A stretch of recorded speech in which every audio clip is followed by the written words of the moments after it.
У мінулым годзе супрацоўнікі пракуратуры вобласці разам з абласной інспекцыяй аховы жывёльнага расліннага свету правялі маніторынг водных аб'ектаў, якія былі прадастаўлены ў арэнду розным камерцыйным структурам і суб'ектам гаспадарання для вядзення рыбагадоўлі і лоўлі. Але, як аказалася, некаторыя прадпрымальнікі вырашылі пайсці далей, і арэндуемыя тэрыторыі сталі лічыць амаль што сваімі ўласнымі. У 7 раёнах вобласці былі выяўлены такія парушэнні. Адно з іх непасрэдна на рацэ Мухавец ля абласнога цэнтра. Сейчас мы находимся на правом стороне реки Муховец, где в июне 2017 года один из граждан, в данном случае Российской Федерации, пытался самозахватом занять земельный участок около 10 соток земли, то есть проредил те растения, которые здесь прорастут, а также огородил земельный участок сетью для того, чтобы использовать в своих личных целях.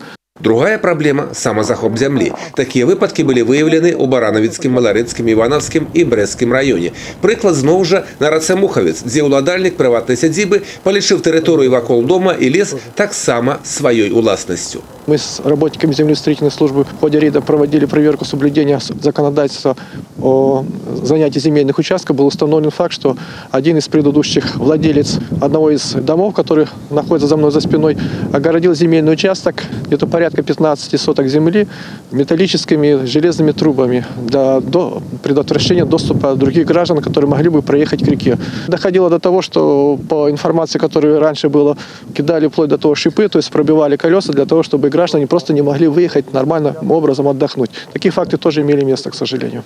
Коли есть порушение, есть и покарание. За само занятие земельных участков предусмотрена административная ответственность.